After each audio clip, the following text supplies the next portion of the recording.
Hallelujah. परमेश्वर ने इस बहन की जिंदगी में बहुत ही बड़ा और अद्भुत काम किया और हमारा विश्वास है जब आप इस बहन की इस गवाही को सुनेंगे तो आप विश्वास करेंगे कि प्रभु यीशु मसीह आज भी जीवित परमेश्वर है और बड़े वो अद्भुत काम करते हैं। तो आइए इस बहन की इस मार्वलस टेस्टिमनी को हम देखते हैं।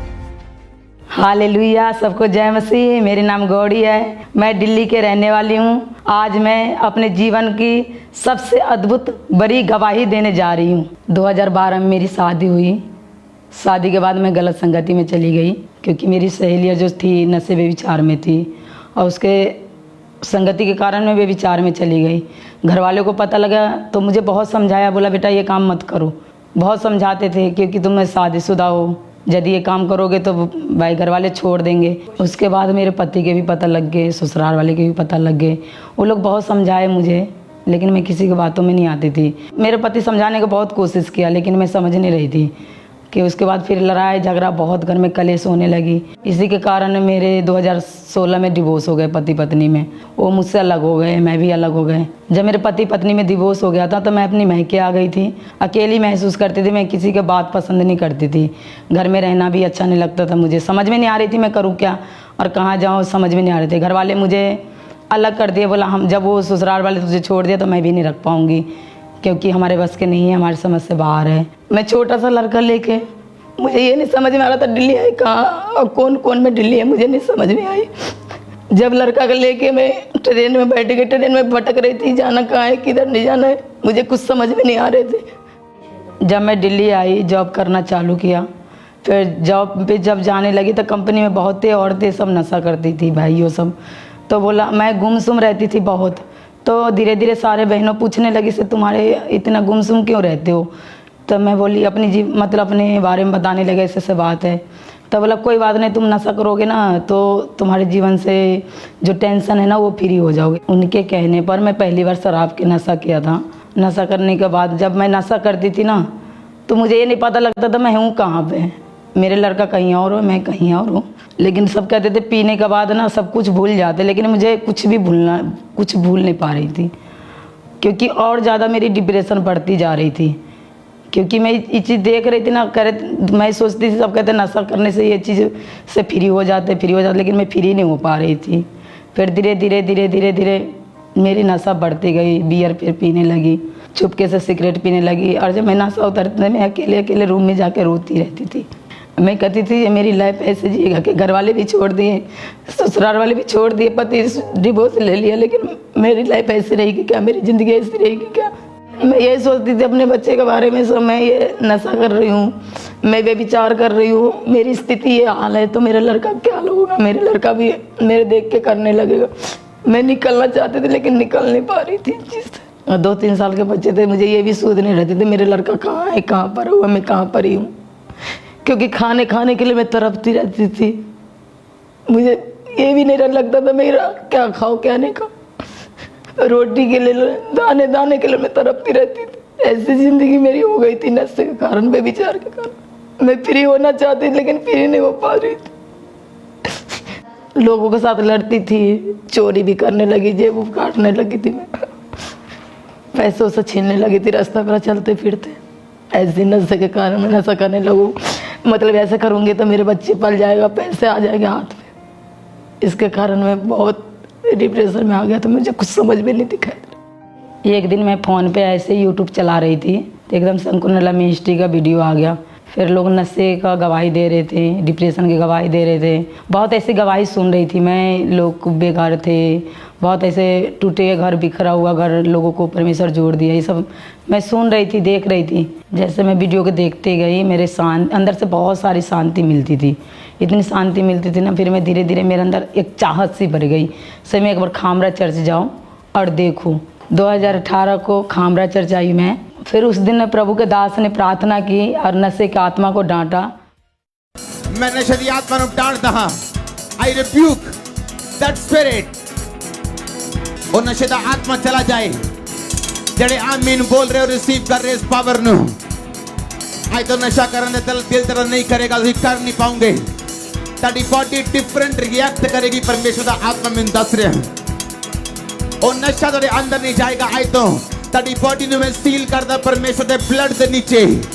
और नशे तो तुसी आजाद हो अगर आमीन तेरे ढिड च निकले और मुंह च ऊंचा निकले।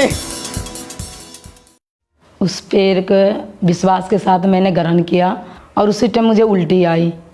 और जैसे उल्टी आई मैं बिल्कुल फ्री हो गई। उस टाइम बिल्कुल हल्का महसूस हुआ, गर्माहट सी शरीर में आई और एकदम से उल्टी आई और उसी टाइम मैं फ्री हो चुकी। जब मैं उस दिन घर गई और बिल्कुल सी शांति महसूस हुआ और नशे से बिल्कुल मेरी मन हट गई, बदबू सी आने लगी।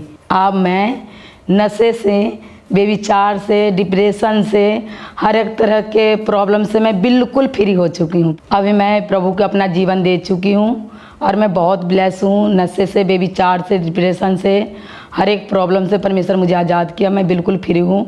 मेरी मम्मी पापा भी अपना लिया है और फैमिली वाले सारे आते हैं जाते हैं, हम भी जाते हैं और मेरे बिजनेस भी ब्लेस है और मैं भी ब्लेस हूँ और बहुत खुश हूँ। जो बहनें आज भी नशे में है, बेविचार में है, मैं यही मैसेज दे रही हूँ क्योंकि परमेश्वर के अलावा कुछ भी नहीं है। एक ही जिंदा जीवित परमेश्वर है जो नशे से, बेविचार से आज़ाद कर सकता है। क्योंकि मैं भी बहुत दर दर भटकी लेकिन मुझे कहीं रास्ता नहीं दिखाई दिया। एक ही परमेश्वर है जो धरती और आकाश को बनाने वाला परमेश्वर है। वही एक ही परमेश्वर है जो तुम्हें नशे और बेविचार से, उन भाई और बहनों को आज़ाद कर सकता है। मेरा परमेश्वर जैसे मुझे पाप भरी जिंदगी से, गंदगी से निकाला है, ऐसे आपको भी निकालेगा।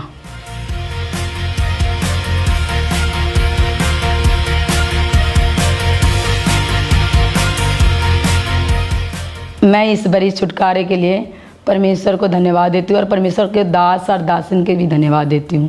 सबको जय मसीह।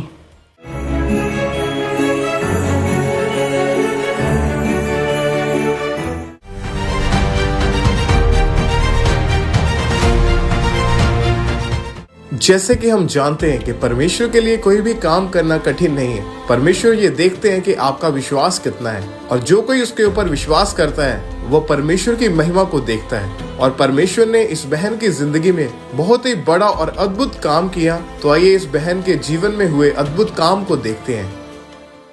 ਹਾਲੇਲੂਇਆ। ਸਾਰਿਆਂ ਨੂੰ ਜੈ ਮਸੀਹ ਦੀ। ਮੇਰਾ ਨਾਮ ਹਰਪ੍ਰੀਤ ਕੌਰ ਆ। ਮੈਂ ਜਲੰਧਰ ਸ਼ਹਿਰ ਦੀ ਰਹਿਣ ਵਾਲੀ ਹਾਂ। ਮੈਂ ਆਪਣੇ ਜੀਵਨ ਦੀ ਬਹੁਤ ਵੱਡੀ ਗਵਾਹੀ ਦੇਣ ਜਾ ਰਹੀ ਹਾਂ। ਹੁਣ ਮੇਰੀ ਉਮਰ 34 ਸਾਲ ਆ। ਜਦੋਂ ਮੇਰੀ ਉਮਰ 16 ਸਾਲ ਦੀ ਸੀ ਕਿ ਮੇਰੇ ਤੇ ਸ਼ੈਤਾਨੀ ਅਟੈਕ ਹੋਣੇ ਸ਼ੁਰੂ ਹੋ ਗਏ। ਮੈਨੂੰ ਸੁਪਨਿਆਂ ਦੇ ਵਿੱਚ ਰਾਤ ਨੂੰ ਜਦੋਂ ਮੈਂ ਸੌਂਦੀ ਸੀ ਤੇ ਮੇਰੇ ਨਾਲ ਮੁਰਦਾ ਲੋਕ ਮੈਨੂੰ ਸੁਪਨਿਆਂ ਦੇ ਵਿੱਚ ਦਿਖਾਈ ਦਿੰਦੇ ਸੀਗੇ। ਜਦੋਂ ਮੁਰਦਾ ਲੋਕ ਮੈਨੂੰ ਦਿਖਾਈ ਦਿੰਦੇ ਹੁੰਦੇ ਸੀਗੇ ਤੇ ਮੈਨੂੰ ਇਦਾਂ ਦਬਾਅ ਵੀ ਪੈ ਜਾਂਦਾ ਸੀਗਾ ਉਹਨਾਂ ਦੇ ਕਾਰਨ। ਤੇ ਮੈਨੂੰ ਦਬਾਅ ਪੈਣ ਦੇ ਕਾਰਨ ਤੇ ਮੇਰੀ ਰਾਤ ਨੂੰ ਜਾਗ ਖੁੱਲ ਜਾਂਦੀ ਹੁੰਦੀ ਸੀਗੀ। ਮੈਨੂੰ ਸਾਹ ਨਹੀਂ ਸੀ ਆਉਂਦਾ ਹੁੰਦਾ। ਜਦੋਂ ਸਾਹ ਨਹੀਂ ਸੀ ਆਉਂਦਾ ਹੁੰਦਾ ਮੈਂ ਕਾਫੀ ਟਾਈਮ ਲੇਟੀ ਹੀ ਰਹਿੰਦੀ ਹੁੰਦੀ ਸੀ ਬੈੱਡ ਦੇ ਉੱਤੇ ਕਿ ਮੈਨੂੰ ਸਮਝ ਨਹੀਂ ਸੀ ਆਉਂਦੀ ਹੁੰਦੀ ਸੀ ਕਿ ਹੁਣ ਮੈਂ ਉੱਠਾਂ ਕਿੱਦਾਂ। ਇਸ ਤਰ੍ਹਾਂ ਮੇਰੇ ਨਾਲ ਹੁੰਦਾ ਸੀਗਾ। ਜੇ ਕਾਫੀ ਟਾਈਮ ਜੇ ਮੇਰੀ ਅੱਖ ਵੀ ਖੁੱਲ ਜਾਣੀ ਸੁਪਨਿਆਂ ਤੋਂ ਬਾਅਦ ਮੈਨੂੰ ਇੱਦਾਂ ਲੱਗਣਾ ਕਿ ਮੇਰੇ ਤੋਂ ਉੱਠ ਹੀ ਨਹੀਂ ਹੋਣਾ ਦਵਾ ਪੈਣ ਤੋਂ ਬਾਅਦ। ਮੁਰਦਾ ਲੋਕ ਮੇਰੇ ਨਾਲ ਇੱਦਾਂ ਲਾ ਕੇ ਜਦੋਂ ਕੋਈ ਵੀ ਫੈਮਿਲੀ ਦੇ ਵਿੱਚ ਸਾਡੇ ਡੈਥ ਹੋ ਜਾਂਦੀ ਸੀ ਕਿ ਮੇਰੇ ਨਾਲ ਗੱਲਾਂ ਕਰਦੇ ਹੁੰਦੇ ਸੀਗੇ ਰਿਸ਼ਤੇਦਾਰਾਂ 'ਚ, ਫੈਮਿਲੀ ਦੇ ਵਿੱਚ।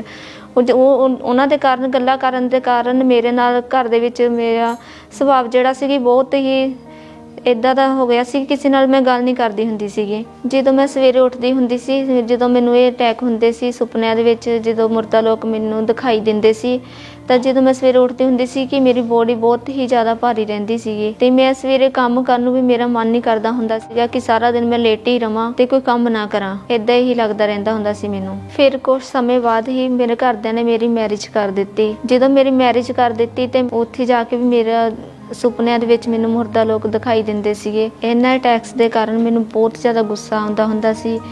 ਮੈਂ ਆਪਣੇ ਹਸਬੈਂਡ ਦੇ ਨਾਲ ਬਹੁਤ ਜ਼ਿਆਦਾ ਲੜਾਈ ਝਗੜਾ ਕਰਦੀ ਸੀਗੀ ਜਿਸ ਦੇ ਕਾਰਨ ਸਾਡੇ ਪਰਿਵਾਰ 'ਚ ਬਹੁਤ ਜ਼ਿਆਦਾ ਲੜਾਈ ਝਗੜਾ ਰਹਿੰਦਾ ਸੀ। ਮੇਰੀ ਮੈਰਿਜ ਲਾਈਫ ਵੀ ਬਹੁਤ ਜ਼ਿਆਦਾ ਡਿਸਟਰਬ ਹੋ ਚੁੱਕੀ ਸੀਗੀ। ਇਹਨਾਂ ਅਟੈਕਸ ਦੇ ਕਾਰਨ ਮੈਂ ਬਹੁਤ ਜ਼ਿਆਦਾ ਬਿਮਾਰ ਰਹਿਣ ਲੱਗ ਪਈ। ਜਦੋਂ ਮੈਂ ਬਿਮਾਰ ਹੋ ਜਾਂਦੀ ਸੀ ਕਿ ਮੈਨੂੰ ਇੱਦਾਂ ਬਹੁਤ ਜ਼ਿਆਦਾ ਬੁਖਾਰ ਤੇ ਜ਼ਿਆਦਾ ਰਹਿਣ ਲੱਗ ਪੈਂਦਾ ਸੀਗਾ। ਬਹੁਤ ਜ਼ਿਆਦਾ ਬੁਖਾਰ ਤੇਜ਼ ਰਹਿਣ ਦੇ ਕਾਰਨ ਫਿਰ ਮੈਂ ਟੈਸਟ ਕਰਵਾਏ ਤੇ ਟੈਸਟ ਦੇ ਵਿੱਚ ਥਾਇਰਾਇਡ ਆਇਆ, ਬਲੱਡ ਇਨਫੈਕਸ਼ਨ ਆਈ। 7 ਦਿਨ ਮੈਂ ਫਿਰ ਡਾਕਟਰਾਂ ਨੇ ਮੈਨੂੰ ਐਡਮਿਟ ਰੱਖਿਆ। ਇਸੇ ਤਰ੍ਹਾਂ ਮੇਰੇ ਤੇ ਅਟੈਕ ਹੁੰਦਾ ਸੀ। ਫਿਰ ਮੈਂ ਬਿਮਾਰ ਹੋ ਜਾਂਦੀ ਸੀਗੀ। ਫਿਰ ਮੈਨੂੰ ਰਾਤ ਨੂੰ ਸੁਪਨਿਆਂ ਦੇ ਵਿੱਚ ਦੁਸ਼ਟ ਆਤਮਾ ਦਾ ਅਟੈਕ ਹੋਣਾ, ਮੈਨੂੰ ਮੁਰਦਾ ਲੋਕ ਦਿਖਾਈ ਦੇਣੇ, ਮੇਰੇ ਨਾਲ ਗੱਲਾਂ ਕਰਨੀਆਂ। ਫਿਰ ਮੈਨੂੰ 3 ਮਹੀਨੇ ਲਗਾਤਾਰ ਤੇਜ਼ ਫੀਵਰ ਹੁੰਦਾ ਰਿਹਾ ਜਿੱਦਾਂ ਕਿ 102, 103, 4 ਇੱਦਾਂ ਮੈਨੂੰ ਕਾਂਬੇ ਦੇ ਨਾਲ ਬੁਖਾਰ ਹੋ ਜਾਂਦਾ ਸੀਗਾ 3 ਮਹੀਨੇ ਲਗਾਤਾਰ। ਜਦੋਂ ਮੈਂ ਬਹੁਤ ਜ਼ਿਆਦਾ ਬਿਮਾਰ ਰਹਿਣ ਲੱਗ ਪਈ ਸੀ, ਜਦੋਂ ਮੈਂ ਬੈੱਡ 'ਤੇ ਸੀ ਤੇ ਮੈਨੂੰ ਇੱਦਾਂ ਲੱਗਦਾ ਹੁੰਦਾ ਸੀ ਬੱਚਿਆਂ ਵੱਲ ਦੇਖ ਕੇ ਕਿ ਮੇਰੇ ਬੱਚਿਆਂ ਦਾ ਕੀ ਹੋਊਗਾ। ਮੈਂ ਰੋਂਦੀ ਹੁੰਦੀ ਸੀ ਬੈੱਡ 'ਤੇ ਲੰਮੇ ਪਈ ਕਿ ਮੇਰੇ ਬੱਚਿਆਂ ਨੂੰ ਕੌਣ ਰੋਟੀ ਦੇਊਗਾ। ਭੁੱਖੇ ਰਹਿੰਦੇ ਹੁੰਦੇ ਸੀ ਬਹੁਤ ਜ਼ਿਆਦਾ।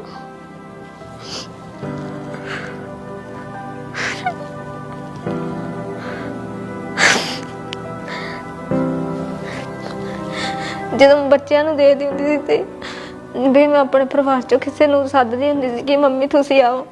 ਜਦੋਂ ਬਿਮਾਰ ਰਹਿਣ ਲੱਗ ਪੈਂਦੀ ਹੁੰਦੀ ਸੀ ਫਿਰ ਮੇਰੀ ਮੰਮੀ ਨੇ ਆਉਣਾ ਮੇਰੇ ਕੋਲ, ਮਹੀਨਾ 1.5 ਮਹੀਨਾ ਰਹਿ ਕੇ ਜਾਣਾ। ਤੇ ਫਿਰ ਮੇਰੇ ਹਸਬੈਂਡ ਵੀ ਪਰੇਸ਼ਾਨ ਹੁੰਦੇ ਸੀ ਦੇਖ ਕੇ ਕਿ ਜਦੋਂ ਉਹਨਾਂ ਨੇ ਜੋਬ ਜਾਣਾ ਕਿ ਘਰੋਂ ਰੋਟੀ ਨਹੀਂ ਹੋਣੀ ਬਣੀ ਤੇ ਮੈਂ ਬੈੱਡ ਤੇ ਲੰਮੇ ਪਈ ਹੋਣਾ। ਇਹ ਸਾਰਾ ਕੁਝ ਜਦੋਂ ਮੇਰੇ ਨਾਲ ਹੁੰਦਾ ਸੀ ਤੇ ਮੈਂ ਸੋਚਦੀ ਹੁੰਦੀ ਸੀਗੀ ਕਿ ਮੈਂ ਬੈੱਡ ਤੇ ਲੰਮੇ ਪਈ ਕਿ ਬੱਚੇ ਇੱਧਰ ਉੱਧਰ ਘੁੰਮਦੇ ਆ ਤੇ ਨਾ ਮੈਂ ਖਾਣਾ ਬਣਾਉਂਦੀ ਹੁੰਦੀ ਸੀ ਕਿ ਦੇਖਦੀ ਹੁੰਦੀ ਸੀਗੀ ਕਿ ਮੇਰੇ ਨਿਆਣਿਆਂ ਨੂੰ ਰੋਟੀ ਦੇ ਦੇਵੇ ਬੱਚਾ। ਇਹਨਾਂ ਹਾਲਾਤਾਂ ਦੇ ਵਿੱਚ ਵੀ ਮੇਰਾ ਵਿਸ਼ਵਾਸ ਪਰਮੇਸ਼ਰ ਤੇ ਸੀ, ਕਿਉਂਕਿ ਮੈਂ ਪਹਿਲਾਂ ਹੀ ਖਾਂਪਰਾ ਚਰਚ ਦੇ ਨਾਲ ਜੁੜੀ ਹੋਈ ਸੀਗੀ। ਮੈਂ ਗਵਾਹੀਆਂ ਨੂੰ ਦੇਖਦੀ ਸੀਗੀ, ਜਿਸ ਤਰ੍ਹਾਂ ਇਹ ਸਾਰੀਆਂ ਭੈਣਾਂ ਭਰਾ ਚੰਗੇ ਹੁੰਦੇ ਆ ਤਾਂ ਮੈਂ ਵੀ ਚੰਗੀ ਹੋਵਾਂਗੀ। ਫਿਰ ਮੈਂ ਲਗਾਤਾਰ ਚਰਚ ਦੇ ਨਾਲ ਜੁੜੀ ਰਹੀ, ਮੈਂ ਲਗਾਤਾਰ ਮੀਟਿੰਗ ਅਟੈਂਡ ਕਰਦੀ ਰਹੀ, ਐਤਵਾਰ ਵੀਰਵਾਰ। ਫਿਰ ਇੱਕ ਦਿਨ ਮੈਂ ਮੰਗਲਵਾਰ ਨੂੰ ਖਾਂਪਰਾ ਚਰਚ ਦੇ ਵਿੱਚ ਆਈ, ਕਾਉਂਸਲਿੰਗ ਟੀਮ ਨੂੰ ਮੈਂ ਮਿਲੀ, ਉਹਨਾਂ ਨੂੰ ਮੈਂ ਆਪਣਾ ਕੇਸ ਦੱਸਿਆ ਤੇ ਉਹਨਾਂ ਨੇ ਮੇਰੀ ਗੱਲ ਬੜੇ ਧਿਆਨ ਦੇ ਨਾਲ ਸੁਣੀ ਤੇ ਉਹਨਾਂ ਨੇ ਮੈਨੂੰ ਫ੍ਰੀ ਲੇ ਹੈਂਡ ਕਾਰਡ ਬਣਾ ਕੇ ਦਿੱਤਾ। ਫਿਰ 14 ਜੁਲਾਈ 2024 ਨੂੰ ਪਰਮੇਸ਼ਰ ਦੀ ਦਾਸੀ ਨੇ ਮੇਰੇ ਤੇ ਲੇ ਹੈਂਡ ਪ੍ਰੇਅਰ ਕੀਤੀ।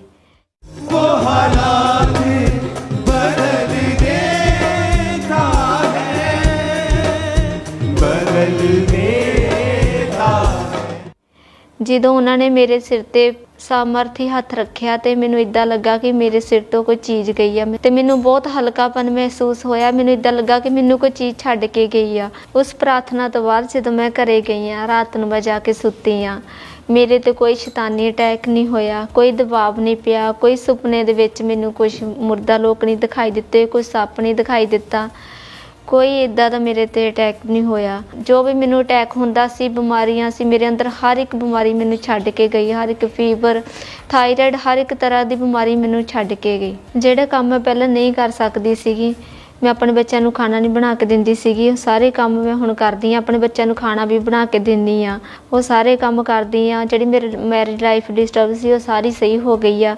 ਆਪਣੀ ਫੈਮਿਲੀ ਦੇ ਨਾਲ ਮੈਂ ਖੁਸ਼ ਰਹਿੰਦੀ ਹਾਂ। ਜਿਹੜੇ ਲੋਕ ਅੱਜ ਵੀ ਬਿਮਾਰ ਨੇ, ਜਿਹੜੇ ਦੁਸ਼ਟ ਆਤਮਾ ਨਾਲ ਜਕੜੇ ਹੋਏ ਆ, ਉਹਨਾਂ ਨੂੰ ਮੈਂ ਮੈਸੇਜ ਦੇਣਾ ਚਾਹੁੰਦੀ ਹਾਂ ਕਿ ਪਰਮੇਸ਼ਰ ਤੇ ਭਰੋਸਾ ਰੱਖੋ ਕਿ ਜਿਸ ਤਰ੍ਹਾਂ ਪਰਮੇਸ਼ਰ ਨੇ ਮੈਨੂੰ ਆਜ਼ਾਦ ਕੀਤਾ ਦੁਸ਼ਟ ਆਤਮਾ ਤੋਂ, ਬਿਮਾਰੀਆਂ ਤੋਂ, ਉਸ ਤਰ੍ਹਾਂ ਪਰਮੇਸ਼ਰ ਤੁਹਾਨੂੰ ਵੀ ਆਜ਼ਾਦ ਕਰੇਗਾ।